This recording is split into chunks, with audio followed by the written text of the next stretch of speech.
ہم وہی کہیں گے جو ہمارا دین ہم کو بتاتا ہے، عمل کرو تو تمہارا بھلا ہے۔ الحمد للہ رب العالمین والصلاة والسلام على سید الانبیاء والمرسلین، اما بعد، اعوذ باللہ من الشیطان الرجیم، بسم اللہ الرحمن الرحیم، ان اللہ وملائکتہ یصلون علی النبی یا ایہا الذین آمنوا صلوا علیہ وسلموا تسلیما، اللهم صل على سيدنا وشفينا وحبيبنا ومولانا محمد وبارك وسلم صلاة وسلام عليك يا رسول الله صلى الله تعالى عليك وسلم۔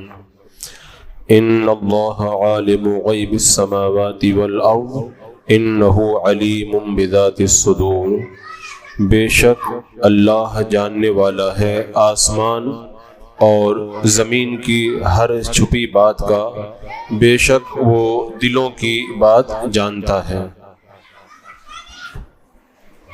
اس سے پہلے کی آیتوں میں اللہ تبارک و تعالیٰ نے کھڑکی بند کر دو جی، کھڑکی بند کر دو۔ اس سے پہلے کی آیتوں میں اللہ تبارک و تعالیٰ نے کفار کے عذاب کا ذکر فرمایا تھا، اور قرآن مقدس کی بہت سی آیتوں میں اللہ تبارک و تعالیٰ نے یہ بتایا کہ کافروں کو ہمیشہ کا عذاب ملے گا اور ان کا عذاب کبھی ختم نہیں ہوگا۔ تو اب اس آیت کریمہ کے اندر ایک سوال کا جواب دیا گیا ہے کہ کفار نے جو کفر کیا ہے وہ تو مثال کے طور پر 50 سال تک زندہ رہے تو 50 سال تک کفر کیا، اگر 60 سال تک زندہ رہے تو 60 سال تک کفر کیا، تو 50 سال 60 سال یا 100 سال کا جو ان کا کفر تھا اس کی سزا ہزاروں سال کیوں دی جائے گی؟ یہ ایک سوال ہے، تو اس سوال کا جواب اس آیت کریمہ کے اندر دیا گیا ہے، کیونکہ اللہ تبارک و تعالیٰ کا یہ ارشاد ہے کہ جزاء سیئۃ سیئۃ مثلھا، برائی کا بدلہ اتنی ہی سزا ہے۔ تو کافر نے 50 سال تک گناہ کیا ہے تو اس کو ہمیشہ کے لیے جہنم میں کیوں ڈالا جائے گا؟ تو اس کا جواب اللہ تبارک و تعالیٰ نے اس آیت کریمہ میں دیا اور بتایا، ان اللہ عالم غیب السماوات والارض، بے شک اللہ جاننے والا ہے آسمان اور زمین کی ہر چھپی بات کا، اور بے شک وہ دلوں کی بات جانتا ہے۔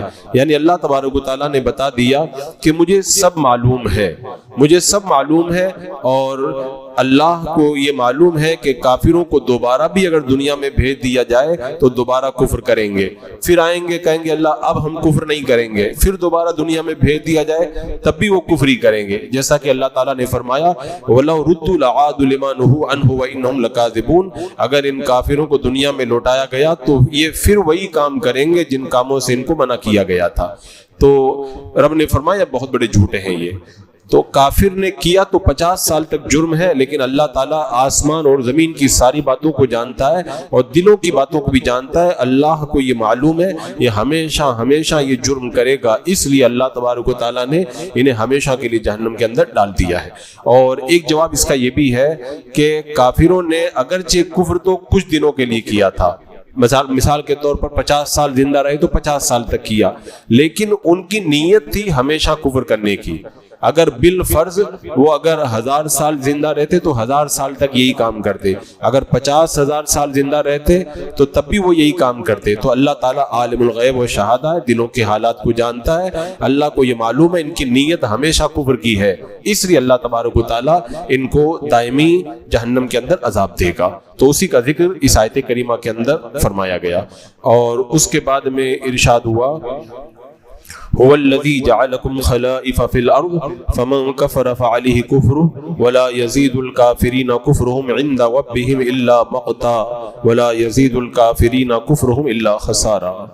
وہی ہے جس نے تمہیں زمین میں اگلوں کا جانشین کیا، تو جو کفر کرے اس کا کفر اسی پر پڑے، اور کافروں کو ان کا کفر ان کے رب کے یہاں نہیں بڑھائے گا مگر بیزاری، اور کافروں کا کفر نہ بڑھائے گا مگر نقصان۔ اللہ تبارک و تعالیٰ نے یہاں پہ جو فرمایا کہ اللہ نے تمہیں زمین میں اگلوں کا جانشین کیا، یعنی ایک قوم اور ایک امت گزر جاتی ہے، اللہ تبارک و تعالیٰ دوسری قوم کو لاتا ہے، تو اللہ تبارک و تعالیٰ نے تمہیں زمین میں اپنا خلیفہ بنایا، تمہیں تصرف عطا فرمایا، اور پچھلی امتوں کے لیے جو اللہ نے بنایا تھا وہ چلے گئے، اللہ نے اب تمہیں ان کا جانشین بنایا ہے۔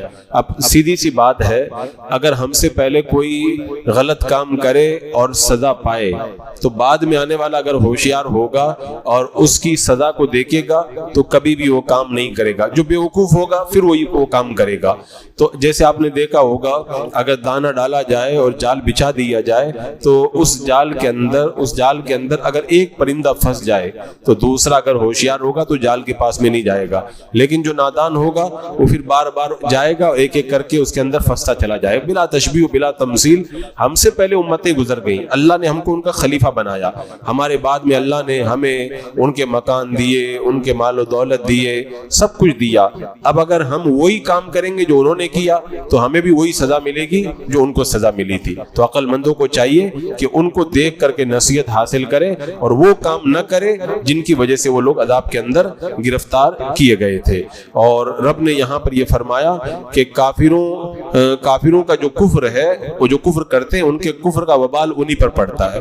کوئی بندہ اگر کفر کرتا ہے تو یہ نہ اترائے کہ کوئی میرا کیا بگاڑ لے گا، کوئی کچھ بگاڑے نہ بگاڑے، لیکن بندہ جو جرم کرے گا وہ اپنے جرم کی سزا وہی پائے گا۔ جیسے آج کل آپ لوگوں نے کچھ لوگوں کو دیکھا ہوگا کہ ظلم کر دیتے ہیں اور اس کے بعد میں ان کو کہا جائے کہ میں کیس کر دوں گا، یہ کر دوں گا، وہ کر دوں گا، تو وہ کیا کہتے ہیں؟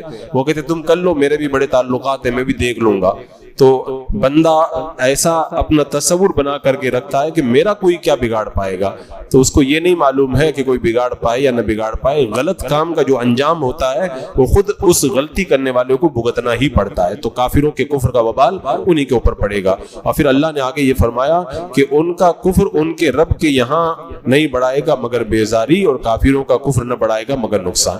یعنی جتنا کفر کرتے رہیں گے اللہ اتنا ہی ان سے ناراض ہوگا، اور جتنا یہ کفر کرتے رہیں گے اتنا ہی نقصان اور گھاٹے کے اندر پڑتے رہیں گے۔ اب نقصان اور گھاٹا آپ دیکھ لیں، اللہ نے زندگی عطا کی، اور اللہ تبارک و تعالیٰ نے جو زندگی دی ہے، انسان اگر اپنی زندگی کی سانسوں کو اچھے کاموں میں خرچ کرے اللہ جنت عطا فرما دے گا۔ لیکن اگر کوئی بندہ اپنی زندگی کی سانسوں کو کفر کے اندر خرچ کرے تو جنت تو ملی نہیں، الٹا جہنم کے اندر ڈال دیا گیا۔ تو اس کا جو کفر تھا اس نے اور کیا کیا، اسے زیادہ سے زیادہ جہنم کی آگ کا سزاوار بنایا، اور ان کا گھاٹا یہی ہے کہ اللہ تبارک و تعالیٰ انہیں جہنم کے حوالے فرما دے گا۔ اس کے بعد میں ارشاد فرمایا قل ارأيتم شركاءكم الذين تدعون من دون الله اروني ماذا خلقوا من الارض ام لهم شرك في السماوات ام آتيناهم كتابا فهم على بينة منه بل ان يعد الظالمون بعضهم بعضا الا غرورا۔ تم فرماؤ بھلا بتاؤ تو اپنے وہ شریک جنہیں اللہ کے سوا پوچھتے ہو مجھے دکھاؤ، انہوں نے زمین میں کون سا حصہ بنایا، یا آسمانوں میں کچھ ان کا حصہ ہے، ان کا ساجہ ہے، یا ہم نے انہیں کوئی کتاب دی ہے کہ وہ اس کی روشن دلیلوں پر ہیں، بلکہ ظالم آپس میں ایک دوسرے کو وعدہ نہیں دیتے مگر فریب کا۔ کتنی پیاری بات فرمائی گئی ہے۔ جو لوگ نہیں مانتے اگر وہ اس بات پر غور کر لیں تو فوراً ماننے کے لیے آمادہ ہو جائیں۔ ان سے کہا گیا کہ تم ان بتوں کے متعلق کیا جانتے ہو، تم بتوں کے بارے میں کیا جانتے ہو، کیا تم یہ سمجھتے ہو کہ ان کے اندر قدرت ہے؟ اگر یہی بات ہے تو بتاؤ ان کے اندر کیا قدرت ہے۔ انہوں نے آسمان بنایا، زمین بنائی ہے، کیا بنایا دکھاؤ تو صحیح، انہوں نے کیا بنایا؟ ایک چیونٹی بھی اگر بنائی ہو تو لا کر کے دکھا دو۔ انہوں نے چیونٹی بھی اگر بنائی ہو، چیونٹی بنانا تو بڑی دور بات ہے، اگر چیونٹی ان کے پاس میں آ جائے تو چیونٹی کو ہٹانے کی طاقت بھی نہیں رکھتے۔ تو فرمایا کہ انہوں نے کچھ بھی نہیں بنایا ہے۔ اور بعد کافروں کا یہ وہم تھا، وہ یہ کہتے تھے کہ اللہ آسمانوں میں عبادت کا مستحق ہے اور بت جو ہے وہ زمین میں عبادت کے لائق ہے۔ اور بعد کافر کیا کہتے تھے، آسمانوں کو اللہ نے فرشتوں کی مدد سے پیدا کیا ہے، اور بعد یہ کہتے تھے کہ ہم ان بتوں کی اس لیے پوجا کرتے ہیں کہ یہ قیامت کے دن ہماری شفاعت کروائیں گے۔ اور کچھ کافر یہ کہتے تھے کہ فرشتوں نے کسی چیز کو پیدا تو نہیں کیا لیکن اللہ کی بارگاہ میں ان کا بڑا مقام ہے، تو ان کے جتنے باطل خیالات تھے اللہ نے سب کا رد کر دیا، اور رد کرتے ہوئے فرمایا ایک تو ان کے اندر کچھ ہے نہیں، کچھ کر نہیں سکتے، اور دوسرا یہ بتاؤ کیا اللہ کی طرف سے کوئی کتاب اتری ہے جس میں یہ ساری باتیں لکھی ہوئی ہیں جو تم کہہ رہے ہو؟ کوئی کتاب نہیں اتری ہے، تم جو کہہ رہے ہو اپنی طرف سے کہہ رہے ہو، اپنی طرف سے کہہ رہے ہو۔ تو پتہ چلا کہ کفار جو بتوں کی عبادت کرتے تھے وہ عقل کے اعتبار سے بھی صحیح نہیں ہے اور دلیل کے اعتبار سے بھی صحیح نہیں ہے۔ عقل کے اعتبار سے تو اس لیے صحیح نہیں ہے کہ جن بتوں کی یہ پوجا کرتے ہیں ایک دم محتاج، اتنے محتاج کہ لاکھوں روپے میں بناتے ہیں اور بعد میں دریا میں جا کر کے ڈال کے آ جاتے ہیں، بت بیچارے کچھ بھی نہیں کر پاتے۔ یہ تو عقلی طور پر معلوم ہے، اور اگر دلیل کے اعتبار سے دیکھا جائے تو بھی پتہ چلتا ہے کہ یہ غلط ہے۔ کیوں؟ اس لیے کہ بتوں کی عبادت کرنے کے جائز ہونے پر ان کے پاس میں نہ تو کوئی تحریری گواہی تھی، نہ آسمانی کتاب تھی ان کے پاس میں جس میں یہ لکھا ہوا تھا، نہ ان کے پاس میں کوئی اور ایسی دلیل تھی۔ تو پتہ چل گیا کہ بتوں کی عبادت کرنے کی کوئی دلیل نہیں۔ تو اللہ تبارک و تعالیٰ نے فرمایا بل ان یعد الظالمون بعضهم بعضا الا غرورا، ان کا حال کیا ہے؟ بتایا کہ ظالم آپس میں ایک دوسرے کو وعدہ نہیں دیتے مگر فریب کا، صاف دھوکہ ہے۔ ایک دم شیطان ان کو دھوکے میں مبتلا رکھتا ہے کہ ایسا ہو جائے گا ویسا ہو جائے گا، اور اسی میں ان کو بہلا کر کے رکھتا ہے اور ٹہلا کر کے رکھتا ہے، اور یہ اس وقت تک اسی میں ٹہلتے رہتے ہیں جب تک کہ روح قبض نہ ہو جائے۔ جب جان نکل جاتی ہے اور پھر اس کے بعد میں جب یہ عذاب کے فرشتوں کو دیکھتے ہیں تب ہائے وائے پکارنے لگتے ہیں، لیکن ان سے کہا جاتا ہے اب کچھ کرنے کا کوئی مطلب نہیں ہے، اب موقع تمہارے ہاتھوں سے نکل چکا ہے۔ تو اللہ تبارک و تعالیٰ نے یہاں پر دلائل کی روشنی کے اندر بتا دیا۔ پھر آگے کیا ارشاد فرمایا؟ ان اللہ یمسک السماوات والارض ان تزولا ولئن زالتا ان امسکہما من احد من بعدی انہ کان حلیما غفورا، بے شک اللہ روکے ہوئے ہے آسمانوں اور زمین کو کہ جنبش نہ کریں، حرکت نہ کریں، اگر وہ ہٹ جائیں تو انہیں کون روکے اللہ کے سوا، بے شک وہ حلم والا بخشنے والا ہے۔ اللہ تبارک و تعالیٰ نے فرمایا یہ آسمان اور زمین جو رکے ہوئے ہیں نا یہ اللہ نے روک کر کے رکھا ہے، اگر اللہ نہ روکے نا اور یہ ہٹ جائے نا تو کوئی ان کو روکنے والا کوئی نہیں ہے۔ ان لوگوں کے جو گناہ ہیں نا، یہ جو مستیاں کر رہے ہیں نا، ان کے گناہ تو اتنے خطرناک ہیں کہ آسمان اور زمین پھٹ جانے چاہیے، لیکن اللہ نے روک کر کے رکھا ہے۔ ورنہ یہ لوگ جو شرارتیں کر رہے ہیں بتوں کی پوجا کر کے، ایک تو خود جرم کر رہے ہیں اور دوسری طرف جو ایک سچے خدا کی عبادت کرنے والے ہیں، ایک نبی کا کلمہ پڑھنے والے، آسمانی کتاب پر ایمان لانے والے، ان کو ستاتے ہیں، ان کو پریشان کرتے ہیں، اور پریشان کرنے کے ان کے جو رنگ ڈھنگ ہیں وہ بھی بڑے وحشیانہ انداز کے اندر، کبھی تو شریف بن کر کے تنگ کرتے ہیں اور کبھی وحشی بن کر کے تنگ کرتے ہیں۔ تو ان کے جرائم کا تو نتیجہ یہ ہونا چاہیے کہ آسمان اور زمین پھٹ جائیں، ان کو زمین میں دھسا دیا جائے، لیکن اللہ نے فرمایا اللہ نے روک کر کے رکھا ہے۔ اللہ اگر نہ روکے تو کوئی نہیں روک پائے گا۔ یہ جن بتوں کو سمجھتے ہیں نا کہ ہمارے یہ فلاں بت، ان کا نام بھی لے کر کے میں اپنی زبان کو کیا خراب کروں، یہ کہتے ہیں کہ ہمارے یہ کر دیں گے وہ کر دیں گے، یہ آسمان اور زمین کو تو روکنا بہت دور کی بات ہے، اگر پانی کا گلاس بھی ہلنے لگ جائے تو اس کو بھی نہیں روک پائیں گے۔ یہ بھوکمپ کے جب جھٹکے لگتے ہیں، ابھی تو اس ہفتے کے اندر کئی مرتبہ کئی جگہ جو ہے وہ بھوکمپ کے جھٹکے لگے، کوئی ایسا بت ہے ہی نہیں جو کسی جھٹکے کو روک کر کے دکھا دے۔ اللہ اگر زمین کو ہلا دے تو کوئی روکنے والا نہیں، اللہ ہی نے روک کر کے رکھا ہے۔ اور اللہ تعالیٰ خود فرماتا ہے کہ انہ کان حلیما غفورا، اللہ حلیم ہے، غفور ہے، یعنی اللہ تبارک و تعالیٰ کا یہ کرم تو دیکھو کتنا حلم ہے اس کے اندر۔ میں نے اس سے پہلے بتایا تھا نا کہ جب قرامطہ نے خانہ کعبہ پہ حملہ کیا تھا اور وہ خانہ کعبہ کو توڑ پھوڑ کر رہے تھے، حجر اسود اٹھا کر کے لے گئے، اور اوپر جو خانہ کعبہ کا جو میزاب رحمت سونے کا پرنالہ جو حتیم میں گرتا ہے، اس پرنالے کو بھی توڑنے کے لیے ایک بندہ اوپر چڑھ گیا۔ ایک اللہ کے ولی وہیں مطاف میں موجود تھے، انہوں نے کہا اللہ تو کتنا حلیم ہے، تیرے گھر کی اتنی بے حرمتی کی جا رہی ہے پھر بھی تو گرفت نہیں فرماتا۔ ابھی انہوں نے یہ جملہ کہا تھا کہ جو اوپر میزاب رحمت کو توڑنے کے لیے چڑھا تھا وہ اوپر سے نیچے گرا اور مر کر کے ٹکڑے ہو کر کے وہ ختم ہو گیا۔ تو اللہ تبارک و تعالیٰ سزا دینا چاہے نا تو پل بھر کے اندر سزا دے دے، لیکن اللہ بڑا کریم ہے، بہت چھوٹ دیتا ہے، بہت چھوٹ دیتا ہے، اور 50 سال تک چھوٹ دیتا ہے۔ اب اس کے بعد میں جب جہنم میں چلے جائیں گے، پچھلی آیات میں نے بتایا تھا نا، جہنم میں چلے جائیں گے تب کہیں گے اللہ ہم کو دنیا میں بھیج دے، اب ہم سیدھے ہو کر کے آ جائیں گے۔ تو ان سے سیدھے ہونے کی کوئی امید ہے ہی نہیں. ان کو جتنی چھوٹ دی جاتی ہے اتنا یہ بگڑتے چلے جاتے ہیں, اور اللہ تبارک و تعالیٰ بڑا حلیم ہے اور انہیں موقع عطا فرماتا ہے قیامت کے دن, تاکہ یہ نہ کہہ سکیں کہ اللہ ہم کو تو سمجھ میں ہی نہیں آیا, ہم تو سمجھ ہی نہیں پائے, ہم کو تو کوئی سمجھانے والا نہیں ملا. تو ان کو خوب موقع دیا جاتا, خوب موقع دیا جاتا ہے. یہ آیت کریمہ جو ہے کہ اگر اللہ تعالیٰ اگر نہ روکے تو آسمان اور زمین کو کوئی نہ روک پائے. یہ آیت کریمہ ہمارے اس عقیدے کی دلیل بھی ہے کہ آسمان اور زمین حرکت نہیں کرتے ہیں, اپنی جگہ پر رکے ہوئے ہیں.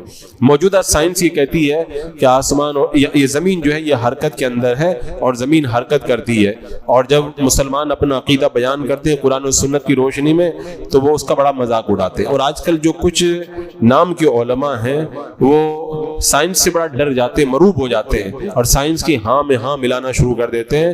میں کہتا ہوں سائنس کی ہاں میں ہاں ملانے کی ضرورت نہیں ہے, ضرورت اس بات کی ہے کہ سائنس کو بتایا جائے کہ صحیح کیا ہے غلط کیا ہے. سائنس کا تو معاملہ کیا ہے, آج کہتی ہے کہ یہ ہے, کل کہتی نہیں ہم نے تحقیق کی پتہ چلا کہ یہ ہے, اور تھوڑے دن کے بعد تحقیق کر کے کہتے نہیں یہ ہے. یہ روزانہ بدلنے والے کیسے صحیح ہوں گے؟ صحیح تو وہی ہے جو میرے رب نے فرما دیا. صدیاں گزر گئی, ایک پل کا بھی فرق نہیں پڑا, اور صدیاں گزر جائیں گی, جیسا فرما دیا ویسا ہی ہو کر کے رہے گا.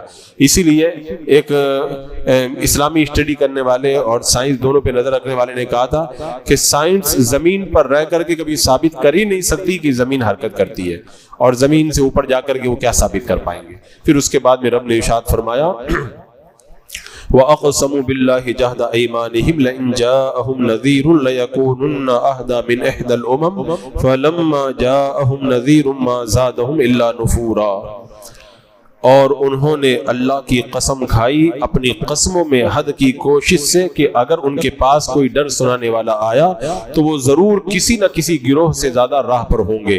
پھر جب ان کے پاس ڈر سنانے والا تشریف لایا تو اس نے نہ بڑھایا مگر نفرت کرنا. یعنی یہ یہودی نبیوں پر ایمان لانے کے باوجود بھی انکار کرتے تھے نا, تو ہمارے آقا صلی اللہ تعالیٰ علیہ وسلم جب مکہ میں مبعوث نہیں ہوئے تھے تو مکہ کے کافر قسم کھا کر کے کہتے تھے اگر ہمارے پاس کوئی نبی آ جائے, ہم کو کوئی ڈر سنانے والا آ جائے تو ہم یہودیوں سے زیادہ ہدایت پہ ہو جائیں گے, نصرانیوں سے زیادہ ہدایت پہ ہو جائیں گے.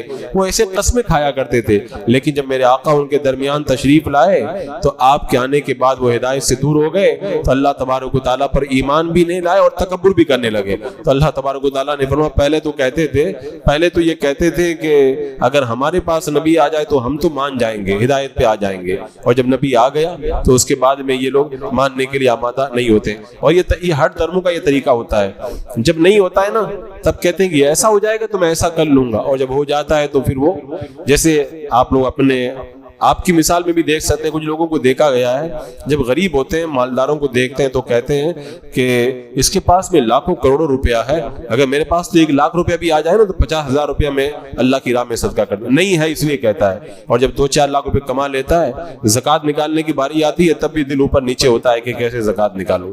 تو جب بندہ نہیں ہوتا ہے تب کہتا ہے کہ اگر ہو جائے تو میں یہ کر لوں گا, اور ہو جاتا ہے تو اس کے بعد میں بہانے بنانا شروع کر دیتا ہے.